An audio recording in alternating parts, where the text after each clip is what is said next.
दोस्तों, कानून के बारे में हमेशा एक बात बोली जाती है कि भाई साहब कानून अंधा है। पर लेकिन ये बड़ी इंटरेस्टिंग बात है कि अब कानून अंधा नहीं रहा। क्या है कि ट्रेडिशनल जो रिप्रेजेंटेशन थी यहाँ पर लेडी जस्टिस की, लेडी जस्टिस बोलते हैं इस स्टेचू को, ठीक है। यहाँ पर आप लोग को एक हाथ में बेसिकली यहाँ पर तलवार, एक हाथ में स्केल था। ये सबसे बड़ा चेंज लगा मुझे पर्सनली, जो कि दिल को टच करके चला गया। क्योंकि हमारा जो संविधान है ना भाई साहब, वो रिलीजन से, किसी भी पर्टिकुलर रिलीजन के बारे में बात करें, जैसे मैंने कल पाकिस्तान के बारे में डिस्कस किया था आप लोगों से, जो जो मैं डेली आप लोगों से इंपॉर्टेंट लोकेशन डिस्कस करता हूं। यहाँ पर एक एग्रेशन दिखाया जा रहा था, यहाँ पर सिंप्लिसिटी दिखाई जा रही है एक नॉर्मल तरीके से।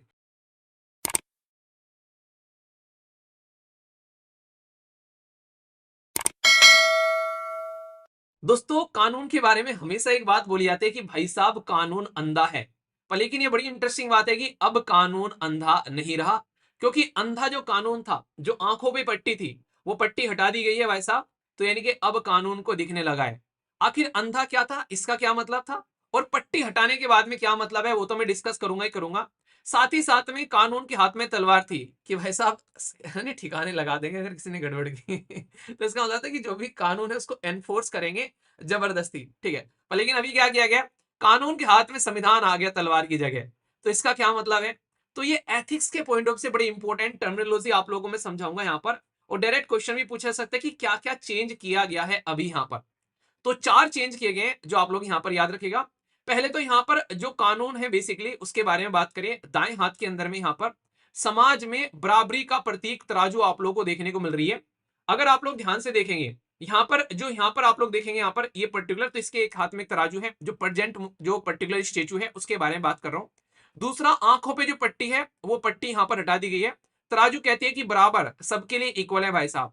आंखों से पट्टी हटा दी गई है, भाई सबको देखेंगे। अब तुम भाई साहब हमारे सामने फेक नहीं कर सकते काम, ठीक है ना। नेक्स्ट यहाँ पर जो इंपॉर्टेंट है, जो सबसे इंपॉर्टेंट चीज मुझे लगी पर्सनली, एक होती है किसी इंसान से काम जो है वो जबरदस्ती कराना। आप लोग किसी भी इंसान से दो चीजें कभी जबरदस्ती नहीं करा सकते। एक तो प्यार यानी कि लव, जो कि इंसान के दिल से फीलिंग के थ्रू आएगा। और दूसरा है पढ़ाई यानी कि स्टडी, जब उसका मन करेगा इंसान तभी पढ़ेगा, किताब लेकर बैठा दो वो नहीं पढ़ेगा या पढ़ेगी। तो यहां पर तलवार जो कि फोर्स कर रही थी किसी चीज को, उसको हटाकर अब तलवार की जगह संविधान की किताब रख दी है। तो ये पॉजिटिव चीज देखने को मिलेगी। पहले जो कलर था मूर्ति की, जो पर्टिकुलर कलर था जो स्टेचू का, वो भी चेंज कर दिया गया प्लेटफॉर्म के साथ में। तो मूर्ति सफेद रंग की है, सफेद आप लोगों को यहाँ पर स्ट्रक्चर देखने को मिलेगी, प्लेटफॉर्म पर रखी गई है। तो ये डेवलपमेंट किए गए हैं। आखिर इनका मतलब क्या है, और पहले जो डेवलपमेंट थे उनका क्या मतलब था, और दोनों में क्या डिफरेंस है, क्योंकि ये आप लोगों को पता होना चाहिए। कोई भी चीज बिना किसी मतलब की नहीं है। आप लोगों से मैंने डिस्कस किया था कुछ दिनों पहले, इसके ऊपर में एक शॉर्ट वीडियो भी बनाई थी कि भाई किस तरीके से हमारे देश के जो सुप्रीम कोर्ट के अंदर में उनके द्वारा अपना नया जो फ्लैग और अपना नया एक चिन्ह उन्होंने प्रस्तुत किया है, चीफ जस्टिस ऑफ इंडिया ने। तो अभी भी यहाँ पर ये नया डेवलपमेंट आप लोगों को देखने को मिलेगा। सबसे इंपॉर्टेंट बात आप लोगों को यहाँ पर जो बता दूं, इसमें क्या है कि ट्रेडिशनल जो रिप्रेजेंटेशन थी यहाँ पर लेडी जस्टिस की, लेडी जस्टिस बोलते हैं इस स्टेचू को, ठीक है। यहाँ पर आप लोग को एक हाथ में बेसिकली यहाँ पर तलवार, एक हाथ में स्केल था, और ब्लाइंड फोल्ड आंखों पे पट्टी थी यहाँ पर। तो ये बोलते थे कि इम्पार्शियलिटी यानी कि निष्पक्षता का ये प्रतीक था एक तरीके से। और पावर ऑफ लॉ को दिखाता था, यानी कि तलवार से हम लोग उस लॉ को इंप्लीमेंट करेंगे, एनफोर्स करेंगे। तो पावर ऑफ लॉ को दिखा रहा था यहाँ पर। जो ब्लाइंड फोर्ड था वो क्या रिप्रेजेंट करता था, कि भाई ये दिखाता था कि किसी के लिए बायस नहीं है, ठीक है, हम लोग किसी को देख नहीं रहे हैं, हम लोग जस्टिस प्रोवाइड करा रहे हैं बस यहाँ पर। और जो तलवार थी वो दिखाती थी कि भाई साहब जो हमने डिसीजन दिया है, भाई उसको एनफोर्स करना जरूरी है, और जबरदस्ती तुमसे एनफोर्स करवाएंगे। तो तलवार इस प्रतीक को दिखाती थी। तो डायरेक्ट आप लोगों से पूछा जा सकता है अलग अलग से कि कोई पर्टिकुलर पर्पज क्या क्या था, इन सब चीजों का मतलब क्या था, वो आप लोगों से पूछा जा सकता है। तो अभी जो रीडिजाइन किया गया स्टेचू को, उसके अंदर में क्या किया गया है, जो सबसे प्यारी चीज आप लोगों को लगी, आप लोग बताइए सबसे अच्छी चेंज क्या लगा आप लोगों को, जो सारे चेंज है इसमें सबसे प्यारा चेंज क्या लगा। तो ये आप लोगों को यहाँ पर बताना है। इसमें न्यू वर्जन जो लेडी का लेकर आए गए हैं, सबसे पहले तो रिमूव कर दिया ब्लाइंड फोल्ड, यानी कि आंखों से पट्टी हटा दी है, भाई सबको देखेंगे। तो इसका मतलब क्या हो गया, इसका मतलब ये हो गया कि अब ट्रांसपेरेंसी इन जस्टिस होगी रेदर देन इम्पार्शियलिटी। यानी कि यहां पर क्या निष्पक्षता की बात कह रही थी, यहां पर ट्रांसपेरेंसी आप लोगों को देखने को मिलेगी। निष्पक्षता अलग चीज है, ट्रांसपेरेंसी अलग चीज है, ठीक है। तो यहां पर तो इधर किसी के लिए निष्पक्ष नहीं है, हम लोग किसी को देख नहीं रहे भाई, हम बिना देखे ही जस्टिस प्रोवाइड करा रहे हैं। यहां पर कह रहे हैं कि देखेंगे भी और ट्रांसपेरेंसी रखेंगे, बिल्कुल जो सही है सही को सही करेंगे, बिल्कुल, ठीक है। तो यानी कि अंधापन खत्म, अब कानून अंधा नहीं रहा, एक तो ये बात आप लोग ध्यान रखना। दूसरा यहाँ पर जो तलवार है उससे संविधान को रिप्लेस कर दिया। इसका क्या मतलब है? इसका ये मतलब है कि जो जस्टिस है, ये बोला गया है यहाँ पर कि emphasis on the source of justice, यानी कि सोर्स ऑफ जस्टिस है, यानी कि जो न्याय है वो कहां से निकल कर आ रहा है? हमारे देश का एक तो डेमोक्रेटिक प्रोसीजर, यानी कि जनता के द्वारा चुनी गई सरकार, और उस सरकार के द्वारा बनाए गए कानून। तो एक तो उससे जस्टिस निकल के आता है, नहीं बोलते रूल ऑफ लॉ, तो यानी कि कानून जनता के द्वारा बेसिकली चुनी गई सरकार के द्वारा बनाए जा रहे हैं। और दूसरा कॉन्स्टिट्यूशनल फ्रेमवर्क, यानी कि हमारा संविधान जो है वो यहाँ पर उसके थ्रू बनाए गए कानून जो है उनके थ्रू लोगों को यहाँ पर जस्टिस प्रोवाइड कराएंगे, ना कि उसको फोर्स करेगी ऑथोरिटी। पहले क्या था कि ऑथोरिटी फोर्स करे भाई साहब इस कानून को, तो ये तो जबरदस्ती वाली बात हो गई यार, ठीक है। पर लेकिन अब क्या है, अब जस्टिस लेकर चलेंगे सिस्टमेटिक वे में, तो अब यहां पर इसको और ज्यादा इंपॉर्टेंट बना दिया गया है पहले के कंपेयर में, इस तरीके से इसको प्रेजेंट कर कर। तो ये अच्छी बात है यहाँ पर, ठीक है, जो पर्सनली मुझे लगी, मुझे ये बड़ा प्यारा लगा कि जबरदस्ती को चेंज करके भाई संविधान में चेंज कर दिया। ये सबसे बड़ा चेंज लगा मुझे पर्सनली, जो कि दिल को टच करके चला गया। क्योंकि हमारा जो संविधान है ना भाई साहब, वो रिलीजन से, किसी भी पर्टिकुलर रिलीजन के बारे में बात करें, जैसे मैंने कल पाकिस्तान के बारे में डिस्कस किया था आप लोगों से, जो जो मैं डेली आप लोगों से इंपॉर्टेंट लोकेशन डिस्कस करता हूं, तो उसमें पाकिस्तान में मैंने बोला था इस्लामिक रिपब्लिक एक तरीके से, ठीक है। हमारा देश है रिपब्लिक ऑफ इंडिया, पाकिस्तान है इस्लामिक रिपब्लिक ऑफ पाकिस्तान, यानी कि इस्लाम को उनके रिपब्लिक से भी, यानी कि उनके संविधान उनकी जनता से भी ऊपर रखा गया, यानी कि रिलीजन पर ज्यादा फोकस है। पर हमारे देश में ऐसा नहीं है, हमारे देश में हमारा संविधान, हमारे देश की जनता सबसे ऊपर है, और फिर उनके खुद के रिलीजन है जो फॉलो करते हैं।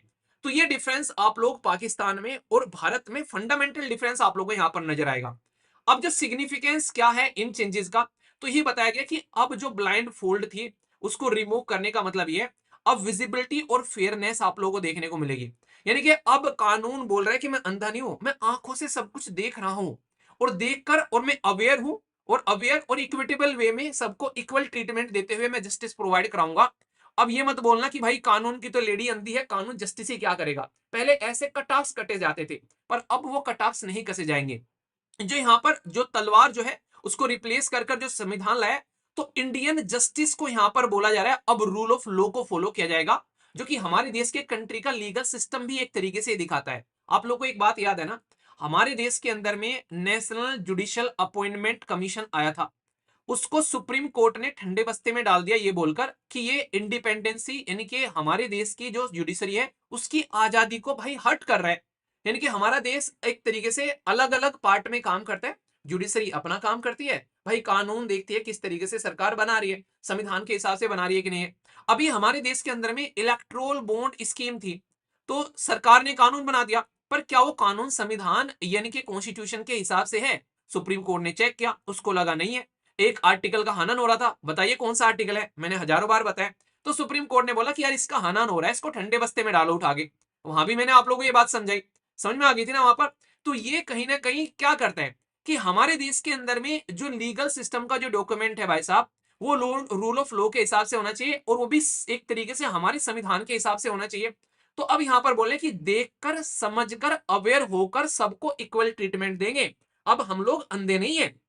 ये चीज आप लोगों ने ध्यान रखनी है यहाँ पर, ठीक है ना। अब एक इंटरेस्टिंग चीज जो कि हमेशा हमारे देश के प्रधानमंत्री प्राइम मिनिस्टर मोदी जी बोलते हुए पाए जाते हैं कि यार हम क्या करेंगे, कॉलोनियल जो भाई साहब लेगेसी चली हुई आ रही है, हर जगह कॉलोनियल धब्बा था। कॉलोनियल मतलब कॉलोनी, कॉलोनी का मतलब समझते हैं आप लोग, हिस्ट्री में ये शब्द बड़ा ही इंटरेस्टिंग इस्तेमाल होता है। कॉलोनी का मतलब ये होता है, अगर मोटे मोटे बात से बताओ, कि भाई कोई बाहर दूर बैठा हुआ हम लोगों को अपने फायदे के लिए कंट्रोल कर कर इस्तेमाल कर रहा है। तो यूके कहाँ है, आप लोग अगर मैप में देखेंगे तो भाई यूके कहां पर बैठा हुआ है, यूके कहाँ है और हम कहाँ हैं। तो यहां पर है यूके, और कंट्रोल कहां पर कर रहा है, भारत को कंट्रोल कर रहा है अपने फायदे के लिए। तो अपने फायदे, उसमें रिसोर्सेज भी हो सकते हैं, हमारे देश के लोगों को अपने लिए इस्तेमाल कर रहा है वो भी हो सकता है। तो ये हो गया कॉलोनी बनाना किसी पर्टिकुलर देश को। तो कॉलोनियल टाइम पर उन्हें रूल और रेगुलेशन बनाए, वो सब हम लोग फॉलो कर रहे थे। तो यहां पर हम लोग इससे भी दूर जा रहे हैं, आज जो ये चीजें चली आ रही है, हम खुद के लीगल सिस्टम को लेकर चल रहे हैं, इनको हटाकर, और हमारी एक इंडिपेंडेंट आइडेंटिटी बन रही है आजाद भारत की, जो कि जस्टिस को लेकर हमारी यूनिक अप्रोच है कहीं ना कहीं, और हमारी संविधान से निकालकर वो अप्रोच लेकर आ रहे हैं, ना कि किसी से हम लोग ले रहे हैं, मांग रहे हैं उस चीज को। तो ये चीज आप लोग यहां पर समझ सकते हैं। तो ये बड़ा ही इंपॉर्टेंट चेंज लगा, सैल्यूट है हमारे देश के चीफ जस्टिस ऑफ इंडिया को, जिनके द्वारा मिलकर इस चीज को यहां पर चेंज किया गया। और रियलिटी में ही एक बड़ा डेवलपमेंट हमारे देश की जुडिशरी के अंदर आप लोग इसको बोल सकते हैं। और जो पर्टिकुलर ये स्टेचू ली गई है, ये भी मुझे बड़ी प्यारी लगी। पहले के कंपेयर में अगर आप लोग स्टेचू को देखोगे, इसके कंपेयर में अब देखो बकायदा एक न्याय की देवी नहीं लग रही सामने, जिस तरीके से हम लोग देवी पूजते हैं अपने देश के अंदर में एक तरीके से, तो वो वाली फीलिंग आ रही है। एक डिसेंट ड्रेस बनाई गई है पहले के कंपेयर में। यहाँ पर एक एग्रेशन दिखाया जा रहा था, यहाँ पर सिंप्लिसिटी दिखाई जा रही है एक नॉर्मल तरीके से।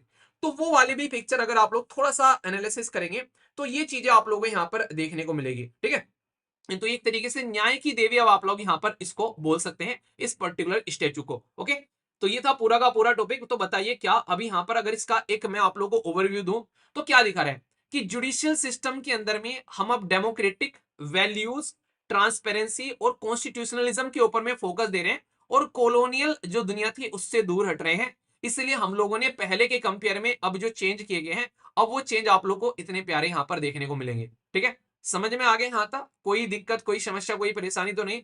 अब ये पूरा का पूरा टॉपिक था। बताइए, अपना फीडबैक दीजिए, और क्या क्या चीजें आप लोगों को सही लगी, कौन सी चीजें और आप लोगों को लग रहा है यार ये और होना चाहिए था, तो बताइए इसमें और क्या होना चाहिए था, ताकि यहाँ पर और चीजें आप लोगों के दिमाग में आ रहा है ना, खुराफाती दिमाग की यार ये और होता तो और अच्छा रहता। तो कुछ ऐसा आ रहा है? आ रहा है तो बताइए, और नहीं आ रहा है तो फीडबैक जरूर दीजिएगा। वीडियो को लाइक या फिर डिसलाइक कर आप लोग बता सकते हैं, अगर आप लोग को टॉपिक पसंद आता है तो। ठीक है, एक छोटी सी इंफॉर्मेशन है आप लोगों के लिए। ये इंफॉर्मेशन है बेसिकली एनसीईआरटी के फाउंडेशन क्लासेस के बारे में। इन क्लासेस को अगर आप लोग सीरियसली लेकर चलेंगे स्टार्टिंग से ही, अगर 2026 के लिए भी आप लोग तैयारी कर रहे हैं, 27 के लिए कर रहे हैं, जब के लिए भी आप लोगों को तैयारी करनी है, एटलीस्ट एनसीईआरटी अपनी कंप्लीट कर लो। कोई बच्चा है छठी, सातवीं, आठवीं, नौवीं, 10वीं में पढ़ रहा है, उसकी अगर एनसीईआरटी कवर करानी हो, फ्यूचर में उसको तैयारी करानी हो गवर्नमेंट एग्जाम की, तो ये बेस्ट तरीका है आप लोग के लिए। पहले एनसीईआरटी पढ़ो, उसके बाद में भाई साहब पहले लेक्चर देखो, फिर एनसीईआरटी की बुक्स देखो, उसके बाद में अपने टेस्ट यानी कि क्वेश्चन प्रैक्टिस करो। सारी चीजें मुट्ठी में होंगी, कर लो सिलेबस मुट्ठी में, और एग्जाम को सिलेक्शन एक तरीके से पहले अटेम्प्ट में फोड़ कर निकल जाओ। ठीक है, इसी के साथ में अगर कोई इस साल के लिए तैयारी करना चाह रहा है, तो कंप्लीट फाउंडेशन क्लासेस हैं, इनको ज्वाइन कर सकते हैं। और स्टेट पीसीएस की तैयारी कर रहे हैं, तो आप लोग के सामने यहाँ पर पूरा का पूरा ये आप लोग को देखने को मिलेगा। हर एक स्टेट पीसीएस जो कि साथ हैं, बिहार, उत्तर प्रदेश, उड़ीसा, हिमाचल प्रदेश, इसी के साथ में मध्य प्रदेश, हरियाणा और उत्तराखंड, ये हैं जिनको आप लोग एंजॉय कर सकते हैं। ठीक है, तो मैं आशा करता हूं कि आप लोग इनका फायदा उठाओगे और अच्छे से एक अफोर्डेबल और क्वालिटी कंटेंट के साथ में अपनी पढ़ाई को आगे लेकर चलोगे। टेस्ट सीरीज भी आप लोग टेस्ट सीरीज भी आप लोग ले सकते हैं। स्टेट पीसीएस में कल एक बड़ा डेवलपमेंट हुआ, उत्तर प्रदेश के जो स्टेट की तैयारी कर रहे हैं सारे के सारे, अब आप लोगों का एग्जाम पोस्टपोन हो गया है। हालांकि डेट उन्होंने नहीं बताई है। अब ये डेट जो आप लोगों की होने वाली है, ये डेट मिड दिसंबर उन्होंने अपने नोटिफिकेशन में लिखा है। ठीक है, तो ये इसके बारे में इंफॉर्मेशन रखिएगा। तो लगभग 50 दिन और आप लोगों के हाथ में अभी आ गए हैं, अच्छे से इनको यूटिलाइज करिए। वैसे कौन कौन स्टेट पीसेस की तैयारी कर रहा है बताना जरूर, किस किस स्टेट पीसेस की भी तैयारी आप लोग करेंगे, किस किस स्टेट से आते हैं ये भी आप लोग बताना। ठीक है,